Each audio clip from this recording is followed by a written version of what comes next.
Muchos especulan sobre las señales que vendrán en el fin de los tiempos. Es una inquietud que no solo atraviesa a los creyentes, sino que incluso a los incrédulos les provoca nerviosismo, aunque intenten negarlo. Hablar de la muerte, el estado intermedio, la resurrección, el infierno o el cielo, toca las fibras más profundas del ser humano. No son temas neutros. Ahí se cruzan el miedo, la esperanza, la culpa, el anhelo de justicia y el deseo de eternidad. Lo cierto es que si este tema no tocara una fibra profunda del corazón humano, no sería una de las preguntas más recurrentes ni uno de los asuntos más debatidos a lo largo de la historia. La constante especulación revela una verdad innegable. El ser humano intuye que la historia camina hacia un desenlace. Y esta inquietud no es nueva. No nació en nuestra generación ni con las redes sociales ni con las crisis actuales. Ya estaba en el corazón de los discípulos cuando caminaron con Jesús. Mateo 24, versículo 3, narra un momento en el que dice que, estando Jesús sentado en el monte de los olivos, los discípulos se le acercaron aparte diciendo: «Dinos, ¿cuándo serán estas cosas y qué señal habrá de tu venida y del fin del siglo?». La pregunta de los discípulos no surge desde la curiosidad superficial, sino desde el asombro, la incertidumbre y el deseo de entender el rumbo de la historia. Ellos querían señales, fechas, evidencias claras como muchas personas hoy en día. Pero es importante notar algo. Jesús no comienza hablando de guerras, terremotos ni catástrofes. Su primera respuesta no es una señal externa, sino una advertencia espiritual que sigue vigente en la actualidad. Dice el versículo 4, respondiendo Jesús les dijo: «Mirad que nadie os engañe». Con esto Jesús nos enseña que el mayor peligro en los tiempos finales no será solo lo que ocurra en el mundo, sino lo que pueda ocurrir en el corazón del creyente. Antes de hablar del fin, él habla del discernimiento. Antes de describir eventos, cuida la fortaleza a través de la fe de sus discípulos. Por ese motivo, y sabiendo que los principios bíblicos son absolutamente esenciales para cualquier entendimiento del futuro, hoy comenzamos una nueva serie de estudios sobre la escatología que nos presentó nuestro Señor Jesucristo en los capítulos 24 y 25 del libro de Mateo. Y claro, en este apasionado viaje, obviamente recurriremos a otros libros del Antiguo Testamento como Apocalipsis y también del Antiguo Testamento, apoyándonos en los escritos de Isaías, Ezequiel, Zacarías, Daniel, por ejemplo. El término escatología procede del vocablo griego eschatos, que significa último, fin o final. Así, la escatología implica el estudio de las últimas cosas que en el contexto de la doctrina cristiana es el estudio de los últimos tiempos y de cada suceso asociado directamente con el regreso de Jesús. Todo cristiano debe preocuparse de que su entendimiento o comprensión de los propósitos de Dios surjan directamente de la Biblia y no de cosmovisiones, ni filosofías, ni de ningún falso profeta. De ahí la exhortación de Jesús: mirad que nadie os engañe.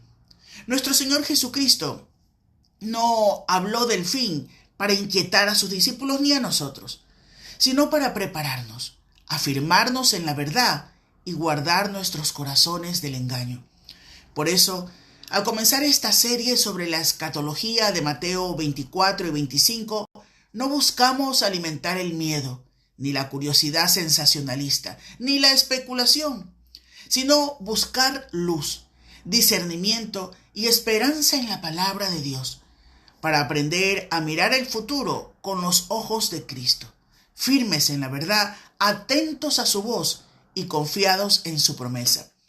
No es solo información lo que compartiremos hoy. Es una invitación a mirar con ojos espirituales, permitiendo que el Señor nos hable a través del mensaje central que está por comenzar. Permanezca con nosotros y al final recuerde compartir este programa.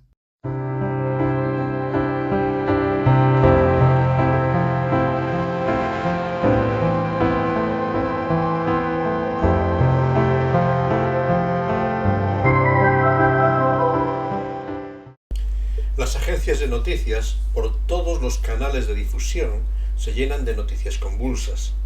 El mundo está en un proceso de cambio, en un proceso crítico. Amenazas de todo tipo. Oímos de conflictos bélicos, de nuevos virus que amenazan con ser pandemias globales, de catástrofes medioambientales, de acosos y abusos con violencia en todos los ámbitos de la vida. Inestabilidad es la palabra que ronda nuestra mente cuando hablamos de la realidad presente. Lo cierto es que todos estos periodos de conmoción global hacen que los pensamientos acerca de los tiempos se alteren en nuestra mente. La pregunta que estaba en la mente de los discípulos, en Mateo 24, la pregunta que el evangelista Marcos nos dice que le formularon a Jesús 4 discípulos, en Marcos 13, versículos 3 y 4, dice que eran Pedro, Jacobo, Juan y Andrés los que le preguntaron a Jesús acerca de cuándo serían estas cosas. Es una pregunta recurrente en las mentes de los seres humanos que viven situaciones que les conmueven. A lo largo de la historia, numerosos son los personajes que han sido relacionados con la figura del anticristo que ha de venir. Numerosos son los pseudoprofetas que se han levantado para dar la fecha del fin del mundo y se han manifestado a sí mismos como mentirosos. Numerosos son los movimientos que se han autoproclamado como los conocedores de la verdad acerca de los tiempos. Numerosos son los moldes teológicos que se han estructurado para guiarnos a atender a las señales. Moldes creados por pensamientos humanos, pero que discrepan de la voz de Dios. Cuando surgen crisis ecológicas, sanitarias, naturales, hablamos de terremotos, volcanes, inundaciones, siempre se levantan las voces que anticipan el caos y la crisis final. Cuando los conflictos mundiales, con su inestabilidad social y económica, se producen, de nuevo miramos con ansia las profecías para anticipar la venida.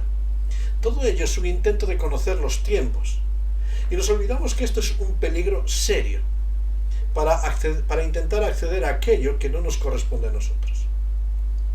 En Hechos capítulo 1, versículo 7, allí en el monte de la Ascensión, cuando los discípulos vuelven a formular la misma pregunta a Jesús justo en ese momento que iba a ascender al cielo, el Señor Jesucristo les dice, Hechos 1:7, no os toca a vosotros saber los tiempos o las sazones que el Padre ha puesto en su sola voluntad. No es vuestra responsabilidad conocer los tiempos. En este mismo mensaje escatológico de Mateo 24, versículo 36, va a decir el Señor Jesucristo, el día y la hora nadie sabe, ni aun los ángeles del cielo, sino solo el Padre. O como había anticipado ya la ley en Deuteronomio, las cosas secretas pertenecen a Jehová nuestro Dios. Sin embargo, las reveladas son para nosotros y para nuestros hijos para siempre, para que cumplamos todas las palabras de esta ley. Fíjate, el misterio, lo oculto, aquello que parece en lo secreto es lo que cautiva nuestra atención. Lo oculto nos seduce. Intentamos descubrir aquello que, según el mensaje bíblico, le corresponde solo a Dios. Y creamos moldes de interpretación que nos impiden contemplar en muchas ocasiones toda la dimensión de las advertencias del Señor. Y en muchas ocasiones el Señor está diciendo, como en Mateo 24:6, aún no es el fin. Es necesario velar. Es necesario estar preparados pero no pretender ver más allá de la realidad de nuestro presente. No pretender ver más allá de aquello que está revelado para nosotros. Velar tiene que ver con ese sentido de alerta ante la realidad de tener que comparecer ante el juez supremo. Ponte un momento en un supuesto o en un par de supuestos. Si mañana supieses que tienes que comparecer delante de un tribunal donde tu vida está en juego, ¿dormirías tranquilo esta noche? Si mañana tuvieses una operación a vida o muerte, ¿estarías de fiesta sin dar importancia? Seguramente que en estas situaciones u otras, nuestro sueño se disiparía por los temores. La realidad que nos está enseñando el Señor es que ante la realidad de los tiempos, no podemos vivir indiferentes. El mensaje de Jesús, en esta etapa final de su ministerio terrenal, había confrontado a los discípulos con realidades inquietantes. Todo el esplendor, toda la gloria, todos los recursos de confianza humana van a ser destruidos. El templo, aquel emblema del orgullo, identidad y propósito de la nación, va a ser arruinado. Jerusalén, la capital de un reino de Dios, va a ser motivo de llanto. Toda la esperanza en lo humano, toda la gloria humana es puesta en entredicho por el Maestro. Por eso estos discípulos buscan la referencia, no tanto en el qué de la necesidad de buscar la gloria de Dios ahora, sino en el cuándo. ¿Cuándo van a suceder estas cosas? ¿Cuándo estos eventos traumáticos van a suceder? El mensaje de Jesús es totalmente el contrario. El mensaje de Jesús no nos lleva tanto a pensar en el cuándo, sino en el qué. Hoy debemos velar. Hoy debemos testificar. Hoy debemos vivir para la gloria de Dios. Hoy es el día de enfrentar con sus afanes, las luchas, las batallas, las aflicciones. El mañana está en las manos de Dios. Él lo controla. Preocupados por el cuándo, en muchas ocasiones descuidamos el hoy, el hacer de nuestro presente. La primera realidad que cuando nos acercamos a este pasaje como Mateo 24, la primera realidad que debemos considerar es el lugar escogido para este discurso. Allí Jesús está hablando con sus discípulos. Mateo nos dice con los discípulos en general, como hemos dicho. Marcos nos habla de 4 en particular. Es el Monte de los Olivos. El Monte de los Olivos es conocido así por la gran cantidad de estos árboles que lo cubrían y estaba ubicado justamente enfrente del templo, permitiendo que desde esta altura hubiese una vista imponente del edificio del templo, así como de toda la ciudad. Pero al mismo tiempo, el Monte de los Olivos es un lugar muy vinculado con la escatología bíblica. Fue el profeta Zacarías quien aproximadamente 400 años antes de este suceso había anunciado lo siguiente. Leemos Zacarías capítulo 14, versículo 4. Se afirmarán sus pies en aquel día, el día del Señor, el día de Jehová, sobre el Monte de los Olivos, que está enfrente de Jerusalén al oriente. Y el Monte de los Olivos se partirá por en medio, hacia el oriente y hacia el occidente, haciendo un valle muy grande. Y la mitad del monte se apartará hacia el norte y la otra mitad hacia el sur. El día del Señor, el tiempo en que regresará el Rey y juez de la historia, es un día real dentro de la agenda de Dios, que solo Él conoce y que tendrá un momento y un lugar específico en el Monte de los Olivos. En medio de todo este diseño del día de Jehová, cuando las naciones, dice Zacarías, que se van a juntar para asolar la ciudad santa, para causar estragos en la misma, en el pueblo de Dios, destruirlo, ahí en ese momento la acción de Dios por medio de su Hijo será de pisar este mismo lugar, el Monte de los Olivos. Y con el estruendo de su llegada, partir este monte por la mitad, creando un gran valle, una amplia llanura que no suponga impedimento para la huida, una esperanza de libertad en medio del caos. Fíjate, una pequeña reseña y paréntesis. La única esperanza para la humanidad ante la realidad del juicio que vendrá, del día del Señor, la única esperanza es aceptar el camino que Dios mismo abre por medio del Señor Jesucristo. Él es el quien nos libra de la ira venidera. Dice 1 Tesalonicenses capítulo 1 versículo 10. Esperamos de los cielos a su Hijo, quien nos libra de la ira venidera. Por eso que este lugar está apuntando a hechos proféticos de victoria, esperanza de libertad sobre los opresores del pueblo de Dios, esperanza en Cristo. La esperanza cristiana no se basa en lo que nosotros somos, en lo que nosotros hacemos, en lo que nosotros podemos aportar. La esperanza cristiana se basa siempre en la persona de Cristo como el único Salvador, como el único Señor, como el único Rey, como el único libertador, como el único que cubre todas nuestras necesidades. Sin embargo, en este lugar, con la profecía en mente, como buenos judíos, aquellos discípulos estaban inmersos en su molde teológico, el molde de su tiempo. Este molde implicaba para los judíos que la venida del Mesías sería una experiencia de liberación de los opresores, victoria sobre los que le rodeaban, liberación de la maldad que había alrededor. Esperaban que el Mesías hiciese descender sus ejércitos celestiales para expulsar a los opresores romanos. Esperaban que el Mesías devolviese el trono de David a su legítimo heredero, recuperando la gloria y esplendor nacional. De hecho, Lucas capítulo 19, versículo 11, dice que ellos pensaban que el reino de Dios se manifestaría inmediatamente. Por eso, su pregunta es ¿cuándo? ¿Qué señal de que estas cosas llegan ya, en este momento? Desde luego que dentro del molde teológico judío, la destrucción del templo no entraba y no casaba con sus imágenes de triunfo. Pero podían llegar a asumir que parte del conflicto de los tiempos sería destruir el templo pequeño que existía, el templo de Herodes, para ser reedificado en su máximo esplendor, recordando el templo de Salomón. Estos moldes teológicos aprendidos les impidieron ver la realidad de lo que Jesús les estaba enseñando. Jesús les estaba enseñando: no te preocupes tanto por el cuándo que le corresponde al Padre, o por las señales que han de llegar, sino por cumplir tu papel en el día que te toca vivir, cumplir tu ministerio en el hoy. En el presente, 2000 años después, los discípulos de Cristo continuamos muchas veces con el mismo problema, nuestros moldes teológicos, y continuamos buscando el cuándo, y tenemos un esquema general de los tiempos según nuestros análisis escatológicos, y acercamos fechas, declaramos que es el tiempo, que se acerca el tiempo, o que no es el tiempo, porque falta que se cumpla esto o lo otro, porque necesitamos, porque no están sucediendo las cosas aún como nosotros entendemos.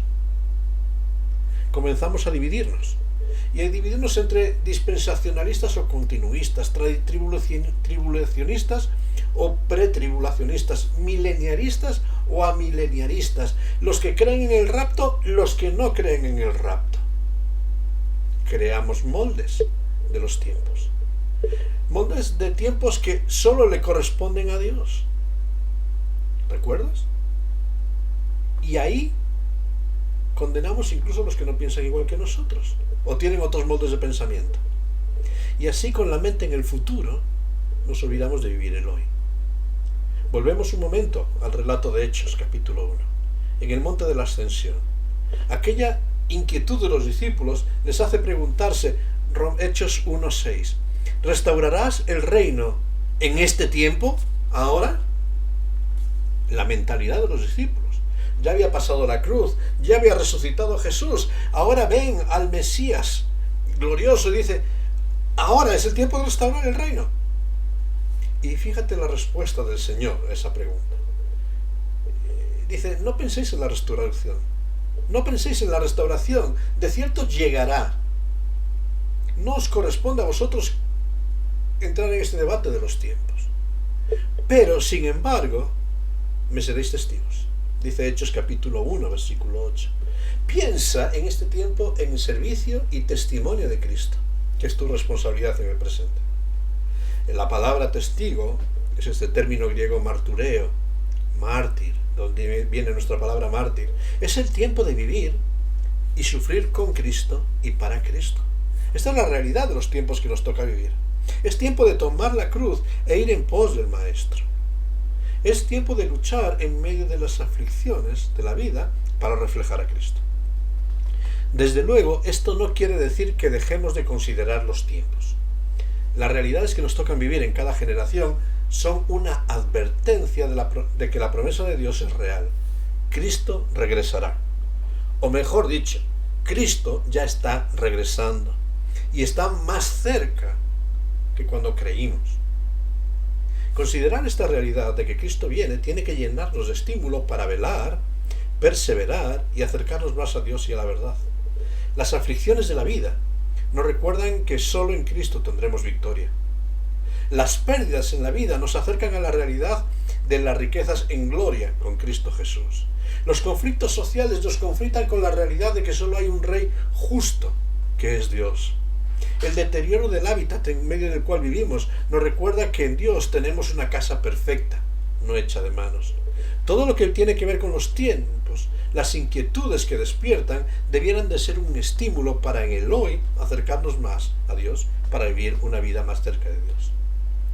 Al considerar la respuesta que Jesús dio a sus discípulos inquietos por los tiempos, queremos acercarnos a una observación sencilla de la voz de Dios. intentar acercarnos libres de moldes, para considerar la advertencia que hay para nuestra vida. Porque, como entendió uno de aquellos 4 discípulos que estaban en el monte de los Olivos, como consideró una persona que formuló la pregunta de Jesús de cuándo sucederán estas cosas, con el tiempo entendió la realidad. Este fue Pedro. Pedro con el tiempo entendió que la inquietud de los tiempos tiene que ser un estímulo para forjar nuestro carácter espiritual. En su segunda carta, segunda de Pedro, capítulo 3, versículo 11, el apóstol hace esta expresión: puesto que todas estas cosas han de suceder, han de ser deshechas. Puesto que todo lo que trae gloria, ese templo, toda esta gloria humana va a desvanecerse.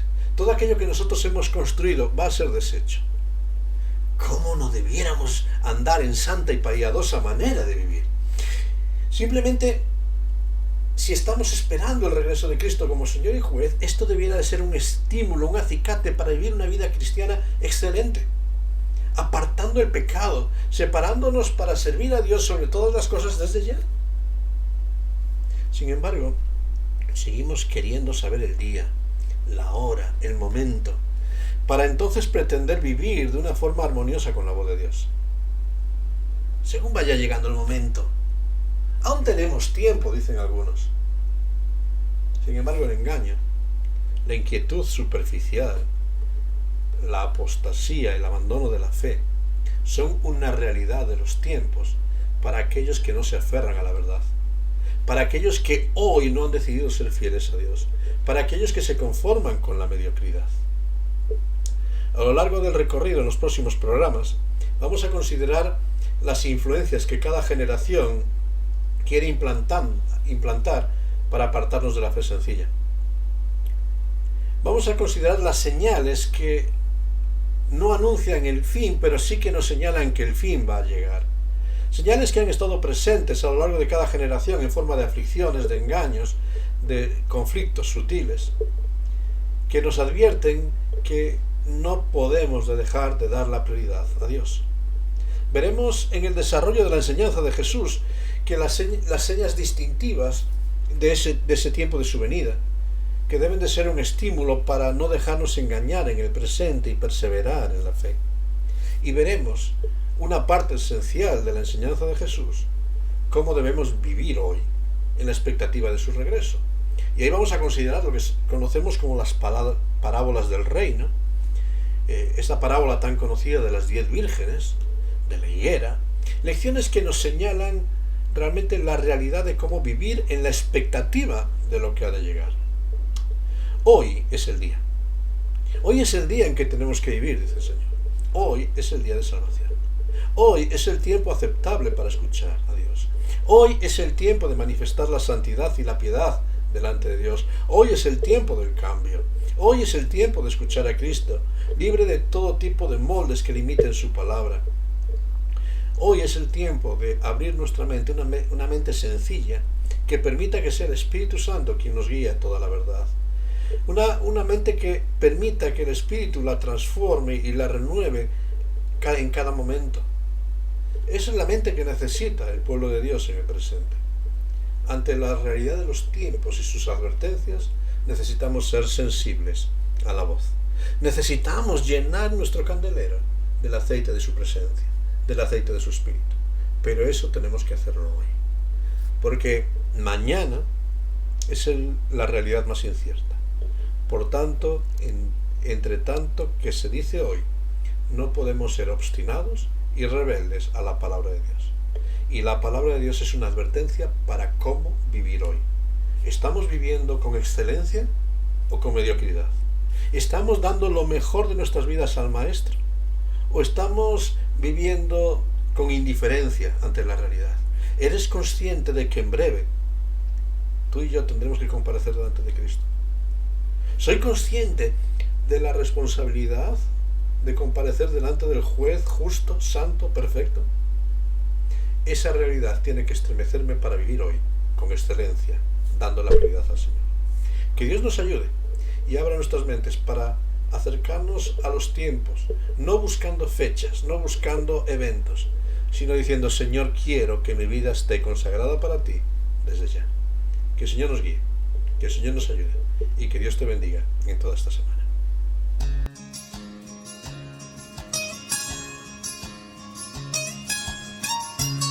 Hay un sitio en el cielo para aquellos que en Cristo han creído.